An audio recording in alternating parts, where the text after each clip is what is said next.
X3 One Topic 3 Pundit.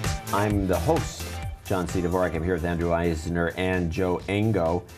And we're going to discuss the new shrinkage of the atom chip, which is, I guess, going down to, what, 32 nanometers. Yeah. And with a code name Cedar Trail.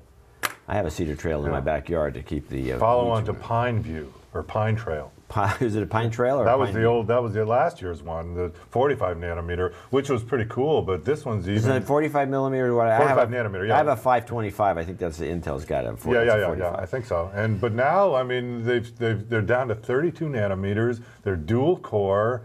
They're built. They've had dual core for a couple of generations. The graphics are integrated. Well, dual core Atom chips. You know, they've had dual core Atom chips for a couple of generations. The thing with the Atom, and it's Atom versus ARM, but ARM doesn't run Windows.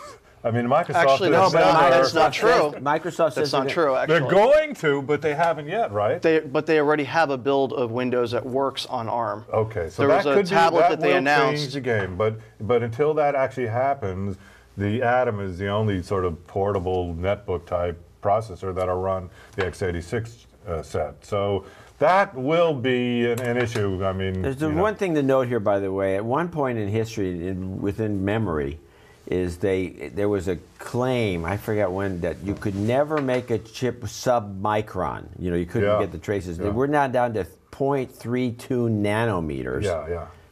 It's unbelievable. And the chip that's kind of stirring things up is the Sandy Bridge x86 chip, which is made with that technology. It's extremely fast. I mean, a nanometer is a billionth of an inch. I mean, that's a lot of transistors.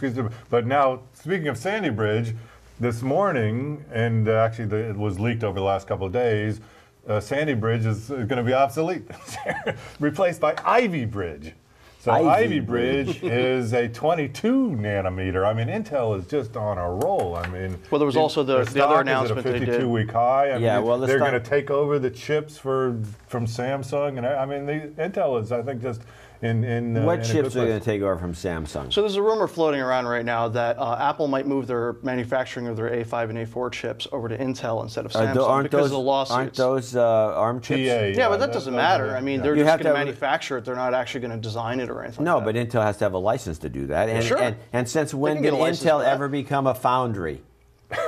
Gee, they make chips. What do you mean? They make their own chips. They've never said, "Well, we're open for business. Give us your designs, and we'll make them on the weekend." But it's for Intel, or it's for Apple. They Apple. already make the Intel chips for Apple. They make those Intel chips for everybody. Okay. I'm not buying this one. Well, but the thing is that Intel's been trying to get into the mobile market, and they've been having a lot of trouble with it. So they could just partner up with Apple.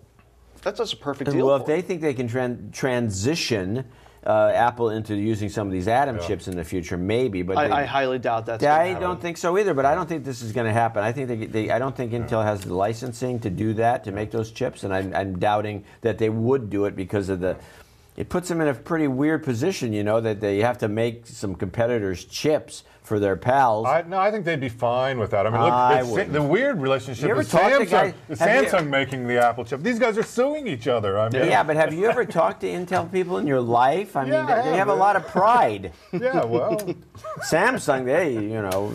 Now, speaking of pride and transistors and transitions, this very morning, Intel announced some very big news in the semiconductor industry, and that they're announced that they're going to start making 3D transistors. Now, this is the interesting story, because they're suspecting they might be able to get down to... I mean, 30-second lesson on semiconductors. Stay awake for this one. But in the past, transistors have been planar. That is one plane. So they lay down a layer of semiconductor, another layer of insulator, and so it's all layers. It's all in one plane. These new chips are fin. They call them fin FETs, F-I-N, as in shark fins. So they're standing up with transistors. So in the past, you got one transistor per plane. Now you're getting 3 transistors on one of these fins, and it's a big breakthrough. And there's a lot of discussion. This technology is not something that hasn't been discussed in the past. Yeah. Yeah, but it's also a lot less surface area for the actual transistor, so there's a lot less power that's required. Less power, more. They're suspecting that it's going to be 50% less power, and they might be able to get down to 10 nanometer manufacturing, which is pretty insane if you ask me. So they're going to be able to maintain Moore's law, is what they're saying too. So big breakthrough. Even Moore is baffled by this, by the way. Could be. All right, well, good news for Intel, except for the fact that they have to eat crow if they're going to manufacture these ARM chips for Apple, which I'm skeptical about. You've been watching X3.